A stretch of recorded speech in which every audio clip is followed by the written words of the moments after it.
നിത്യജീവിതത്തിൽ ഒരു മുസ്ലിം അങ്ങോട്ട് എഴുന്നേൽക്കുന്ന രാവിലെ എഴുന്നേറ്റത് മുതൽ രാത്രി ഉറങ്ങുന്നത് വരെ നമുക്ക് ചൊല്ലാനും ചെയ്യാനുമായി ധാരാളക്കണക്കിന് സുന്നത്തുകൾ ഹബീബ് സല്ലല്ലാഹു അലൈഹി വസല്ലം പഠിപ്പിച്ച് നിർത്തിയപ്പോൾ അതൊക്കെ അങ്ങ് വഴിമാറ്റിയിട്ട് ആരൊക്കെയോ എഴുതിക്കൊണ്ടുവരുന്ന 313 വകയേടുകളും 44 വകയേടുകളും 4444 എണ്ണവും 333 എണ്ണവും വകയുമൊക്കെ ജീവിതത്തിൽ പകർത്തിയപ്പോൾ സമാധാനം പോയി.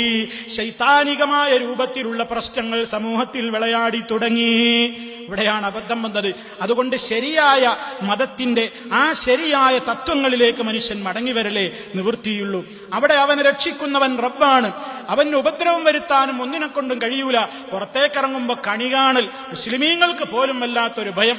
ഒരു കാലിച്ചാക്കുമായി കാലിക്കൊട്ടയുമായി ഒരാളെ രാവിലെ കണ്ടാൽ വല്ലാത്തൊരു പേടി. വിധവയായ മാപ്പിള മരിച്ച ഒരു പെണ്ണിനെ കണ്ടാൽ വല്ലാത്തൊരു പേടി. ഗർഭിണികൾക്ക് പ്രത്യേക പേടി. കാക്ക ശബ്ദിച്ചാൽ ഒരു പ്രത്യേക വിശ്വാസം. കൈയുടെ ഭാഗം ചൊറിഞ്ഞാൽ ഒരു പ്രത്യേക വിശ്വാസം.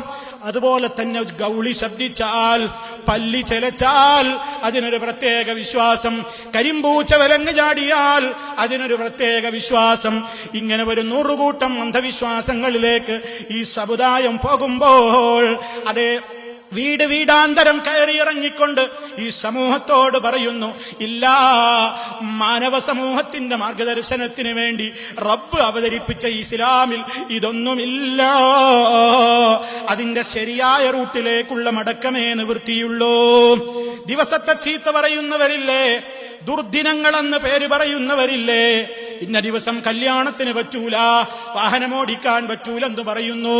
അങ്ങനെ കല്യാണം മാറ്റി നിശ്ചയിക്കുന്നവർ, ദിവസത്തെ നഹസാക്കുന്നവർ, ദിവസത്തെ ചീത്ത പറയുന്നവർ, കാറ്റിനെ ചീത്ത പറയുന്നവർ, അതുപോലെ തന്നെ മഴയെ ശപിക്കുന്നവർ, അങ്ങനെ പലതിന്റെയും പേരിൽ പലതിനും വേണ്ടി പലയിടങ്ങളിലേക്കും വഴിപാടുകൾ സമർപ്പിക്കുന്നവർ, അങ്ങനെ 100 കൂട്ടം കാര്യങ്ങളിലൂടെ ഈ സമൂഹം ഇങ്ങനെ അന്ധവിശ്വാസങ്ങളിലൂടെ അനാചാരങ്ങളിലൂടെ നെട്ടോട്ടമോടുന്നു.